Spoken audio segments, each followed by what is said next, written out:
انا دايما مش من هواة قرايه الروايات، بس لو قريت روايه بتبقى من باب التسليه، من باب ان انا ايه، يعني بقرا اي حاجه، بس باجي للاخر وبلاقي الدنيا وقعت مني، ما عنديش بعرف اكملها، يعني بزهق. يعني ما بتروح مني خلاص يعني.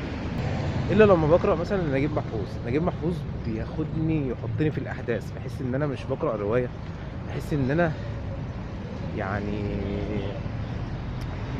يعني انا قاعد مع الناس دي ابطال الروايه دي، ببقى تاني يوم ببقى عايز اعرف، عندي شغف جامد ان انا اعرف ايه اللي حصل. يعني نجيب محفوظ بياخدك يحطك جوه الاحداث، مش يعني انت مش مجرد بتقرا ورق وخلاص ممكن تزهق منه، ما تحسش ان هو واحد بيحكي لك قصه، تحس ان انت جوه الحدث بتاعه.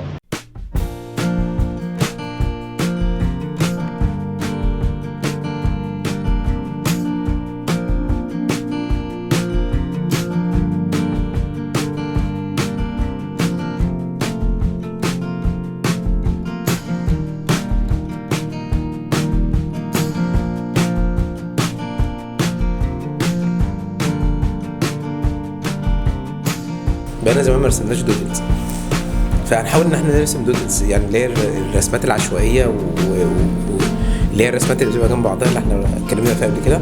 هنحاول ان احنا نرسم حوالين موضوع معين. انا شايف ان احنا ممكن نرسم حاجه عن نجيب محفوظ مثلا، هنستخدم فيه ازاي نرسم الشخصيه نفسها، ويعني وكل ما يتعلق بها. لو قلت لك نجيب محفوظ، ايه الصوره الذهنيه اللي جت في دماغك دلوقتي؟ يعني انت فكرت فيها اول ما قلت لك نجيب محفوظ، هتفتكر شويه حاجات كده. شويه الحاجات دي احنا عايزين نحطها على الورق.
على قد ما انا قريت، او اللي انا قريته، تقييمي اللي انا قريته، يعني ان هو يعني زي ما احنا بنتكلم دايما، ان انت هات من الشارع او هات من البيئه اللي حواليك.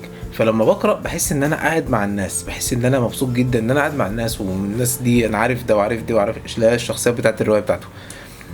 إيه، حتى في وصفه للبيئة اللي فيها الحوار دلوقتي، أو وصفه لإيماءات الشخصية وهي بتقول الكلمة والتاني بيرد بطريقة كذا، انت دماغك سابقة الكلام اللي انت بتقراه. انت خلاص انت متخيل، انت اساسا متخيل، فالكلام اللي هو بيقوله ماشي مع خيالك. يعني مش عارف اوضحها ازاي، او مش عارف يعني.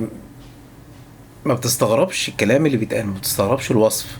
ليه؟ حاسس ان انت شايف قدامك، يعني زي ما انت مثلا شايف دلوقتي حواليك حاجات، فانا بوصفها لك.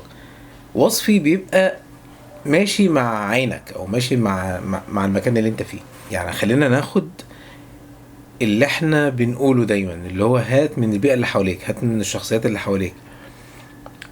عشان توصل للناس لازم تتكلم عنهم ولازم تتكلم بلسانهم. حاجة كمان حلوة جدا في نجيب محفوظ ان هو زملكاوي.